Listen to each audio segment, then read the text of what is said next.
مساء النور وأهلا وسهلا بكم ومرحبا.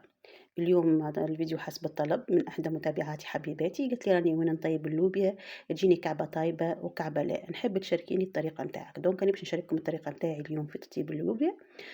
كي ناخذ اللوبيا ولا ناخذ الحمص ولا ناخذ الفول أي حبوب وكانت نعمل لها غسلة. بعد ما نعمل لها غسلة نخليها تتنفخ على الأقل حاجة 4 سوايع إذا كان ما درتهاش في الليل وقمت لها من غدوة الصباح. دونك نخلّيها تتنفّخ على الأقل 4 سوايع. بعد ما تتنفّخ ونحس الكعبة هيكك باردة شوية كيما قاعدين تشوفوا لهني، باش نعاود نحطها في ماعون نصفّيها ونعاود نحطها في كاسرونة ولا في كروانة ونحطها على النار، نخلّيها تغلي تعمل غلوة على النار، ماذا بيكم يكون الماء عذب ماء حلو معناها يا مي ماجل يا مي مصفّى، المتوفّر عندكم. مش فيسع على الطيب، نخلّيها تغلي كعكة هي تبدأ تغلي، بعد 5 دقايق بالضبط نقص عليها، نحّك الكشكولة البيضا هاذيك من فوق ونخلّيها تغلي كيما قُلت لكم حكاية 5 دقايق ما أكثرش، نقص عليها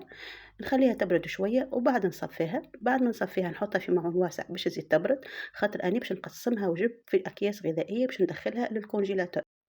والطريقة هذيا راهي تربحني برشا وقت، خاطر وقت اللي نغليها في المي تبدا هي شطر طياب، وزيد نحطها في الكونجيلاتور أي نوع من أنواع الحبوب كي تحطيه في الكونجيلاتور راهو يزيد يطرى والطياب نتاعها يولي ساهل. دونك شفتوني غاديكا قسمتها وجب جاتني 3 وجب. الغراف هذاك اللي شفتوه صغير يعمر لي صحن، وحنا بطبيعتنا في الدار كي نطيبوا اللوبيا ديما نحبوا الصوص غالبة على الحبة، معناها نحبوا صوص أكثر من الحبوب.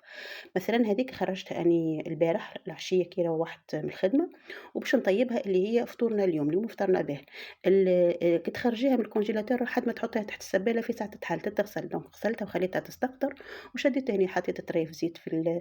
الطنجرة، وحطيت عليها رويسين بصل هكاكا قصيتهم مستخفين شوية خاطر بطبيعتهم هُم من بعد باش يذوبوا، وعندي طريف صدر متاع دجاج حطيتها معاها ملّحت غاديكا، وباش نزيد طريف كركم باش نخليه يتقلّوا شوية مع بعضهم.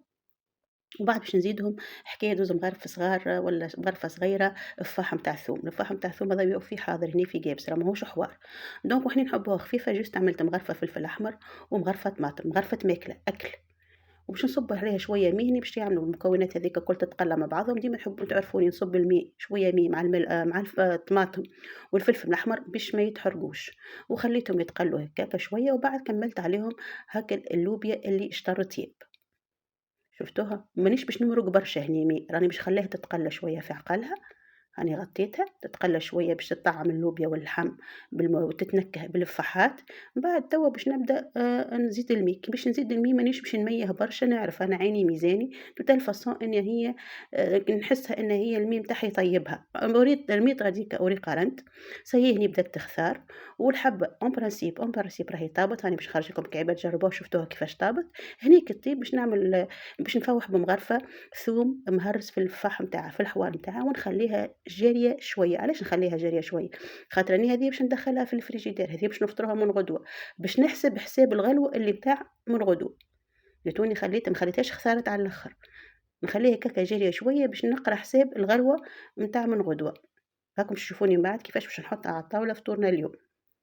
هذيا فطرناها اليوم واللوبيا طايبة في حقها وجات كعبة معناها الكعب الكل طيبين ما قعدت حتى كعبة شادة روحها ولا يابسة ولا حاجة، وراهي اللوبيا ما تحبش النار القوية، تحب ديما النار المتوسطة وماذا بيك زادة تكون نار هادية معناها أقل من المتوسطة شوية، غاديكا ها شفتوا اللوبيا كيفاش مسلية عندي طابت وحضرت ما خذتش مني في الليل معناها حتى ممكن سويعة من الزمان الحكاية كل شيء طاب مع بعضه، شفتوني غاديكا كما قلت لكم رانا حنا اللوبيا نحبوا الصوص أكثر من الكعب. وهاكم باش تشوفوها هني هزيتها بطريف خبز، وغفّزت لكم الكعبة بالعاني باش تشوفوها اللي هي الكعبة راهي ولات طرية وطايبة. حصيلو حبيبتي إن شاء الله نكون راني وريتك الطريقة نتاعي وطريقتي راهي كانت واضحة، طبقيها بحول الله تجيك لوبيا بنينة وطرية. وصلنا إلى آخر الفيديو ما بقى لي إلا نقول لكم إلى اللقاء في فيديو آخر وتحياتي حبيباتي.